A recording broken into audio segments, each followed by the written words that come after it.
It was just past midnight when I noticed it. A small, old-fashioned camera resting on my desk, as if it had materialized from nowhere. Its black leather casing was cracked and peeling, exposing dull metal beneath. Dust clung to it, but the air around it smelled faintly of mildew and something sharper, almost metallic. I hadn't bought it. I hadn't seen it before. My room, usually familiar and safe, suddenly felt alien, hostile, almost aware of my presence. The lamp cast long shadows that seemed to stretch unnaturally, and the corners of the room felt impossibly dark. The lens glimmered faintly, reflecting the dim light, but there was a depth to it that shouldn't exist, a darkness that seemed to watch. Curiosity wrestled with fear as I reached toward it. My fingers trembled violently, and when I touched the cold leather, an icy shiver ran up my arm, crawling like spiders across my skin. That's when I heard it. A faint whisper, almost imperceptible, brushing past my ear. I spun around, eyes wide, but the room was empty. The door was locked. The window was shut. The hum of my computer was the only sound. Yet the whisper had been undeniably real. My breath hitched. Something had entered my room without permission. I picked up the camera carefully, almost afraid it would vanish if I let go. The lens seemed alive, glimmering in ways that didn't match the room's light. A faint scratching sound, like nails on wood, echoed softly from behind me. My eyes darted toward the walls. Nothing. Yet I felt a pressure, a presence that clung to the edges of my awareness, pressing and patient. I forced myself to examine the camera. The back opened smoothly, revealing already developed photographs. My heart skipped a beat. How could there be photos inside a camera I had never used? I lifted the first photograph with trembling hands. My room stared back at me. At first glance, it looked normal. But then I noticed it. A black, shapeless silhouette in the corner behind my desk. It was vaguely humanoid, but its edges writhed unnaturally, like smoke or liquid shadow. I froze. I had been alone. I had locked the door. No one had entered. And yet it was there, perfectly still, yet somehow alive, almost aware I was looking at it. I flipped through the next few photos. The shadow moved closer in each one, becoming darker, more defined, more oppressive. It hovered by the wardrobe, lingered beside the bed, lingered near the window, angles that were impossible for any photographer to capture. My skin crawled, the hair on my arms standing rigid as a cold sweat coated me. I felt the temperature drop sharply, the air thickening and pressing against me. A faint whisper floated from the camera, unintelligible, teasing, mocking. A soft click echoed, louder this time. My hands shook as I dropped the camera onto the floor. The lens caught the dim light and glimmered as if smiling at me. I wanted to scream, but no sound came. The shadows in the corners deepened, writhing slightly, shifting toward me.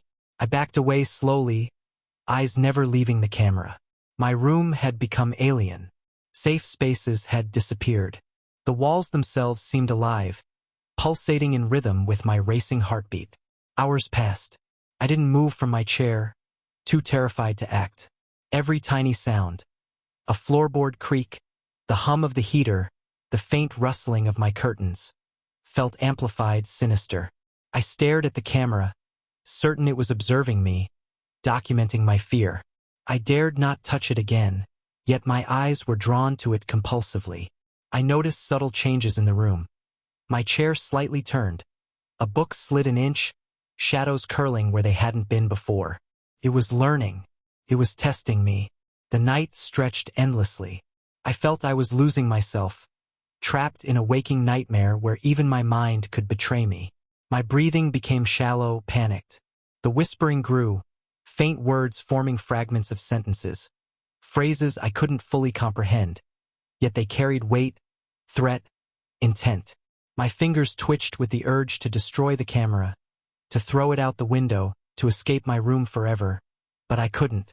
Something inside me, primal and terrified, compelled me to watch. By the faint light of dawn, the photographs had multiplied. More images than I could account for lay spread across my desk and floor. In every one, the shadow had crept closer. Its darkness now bled into the edges of the images, distorting the familiar shapes of my room. I realized it wasn't just observing, it was mapping, adapting, learning.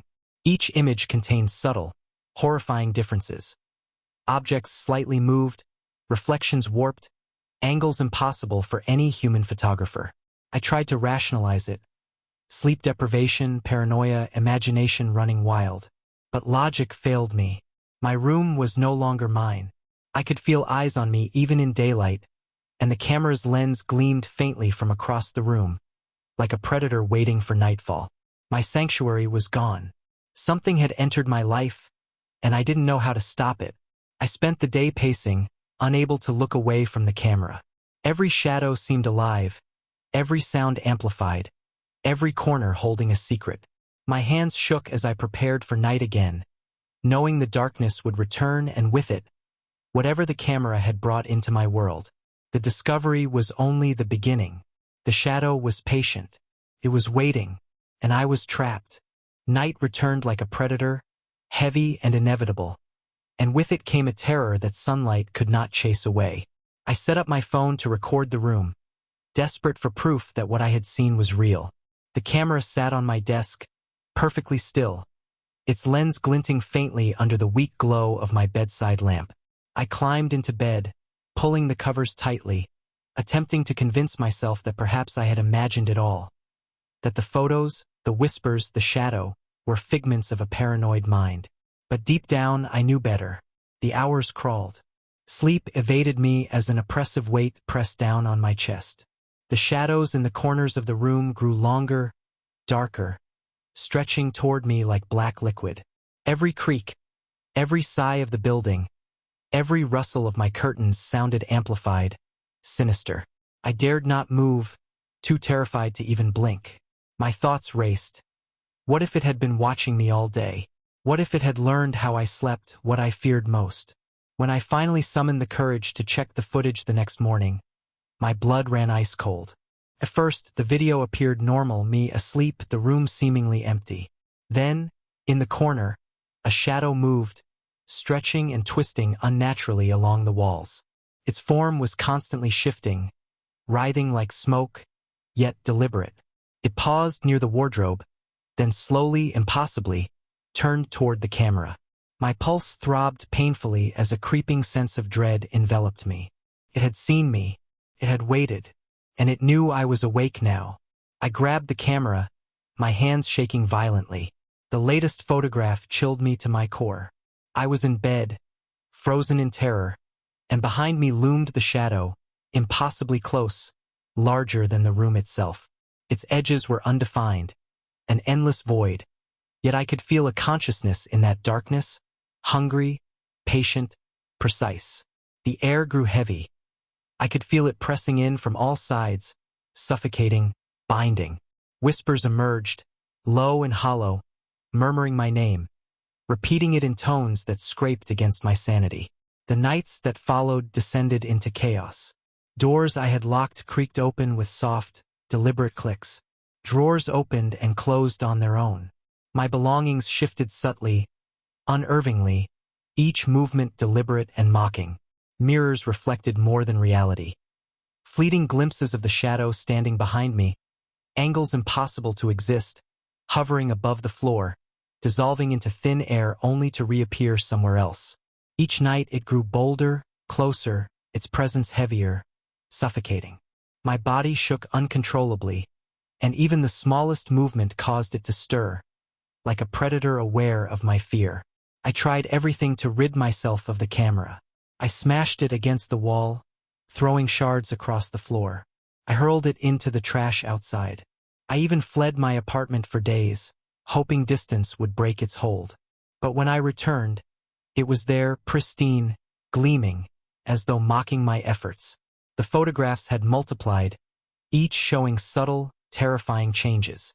Shadows crept along walls I hadn't noticed, objects shifted slightly, the angles impossible for any human lens. The camera had become omnipresent, a living witness, documenting my life in a horror I could not escape. Sleep became impossible. I lay awake for hours, shivering under the covers, feeling cold breath on my neck, hearing faint footsteps pacing just beyond my vision. My thoughts spiraled. Was it feeding on my fear? Learning from it? Growing stronger as my sanity frayed? Every time I glanced at the camera, the lens reflected more than light. It reflected dread, a living darkness intent on consuming me. Then came the final photograph. I had picked up the camera one last time, desperate, exhausted, tears streaking my face. I held it in front of me, hands trembling. The photograph developed instantly. I stared at it in horror.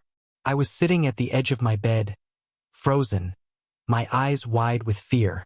Behind me, the shadow had grown taller, wider, stretching across the walls and ceiling like a liquid black tide. Its edges flickered, dissolving, twisting, reshaping, but its intent was clear. I belonged to it now. I could feel its gaze pressing into my mind, invading my thoughts, seeing every fear, every regret, every secret. Escape was impossible. Panic surged through me. I wanted to run, to scream, to burn the camera, to abandon my apartment forever. But no matter what I did, the shadow was patient. It had claimed the space, claimed me, and claimed every heartbeat of fear I possessed. Every instinct screamed that it would never leave. My sanctuary had vanished. My reality had fractured. I was trapped in a nightmare that had no end. Some things are never meant to be discovered.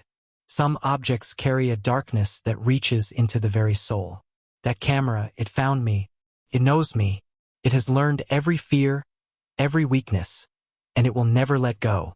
And if you ever see one, lying quietly in a dark corner, know this. It is waiting. Waiting for its next victim, watching, learning, and it will not blink. If this story sent chills down your spine, don't just scroll. Subscribe, turn on the bell, and stay tuned for more terrifying tales of the unexplained. Watch carefully, because you never know what might be watching you right now.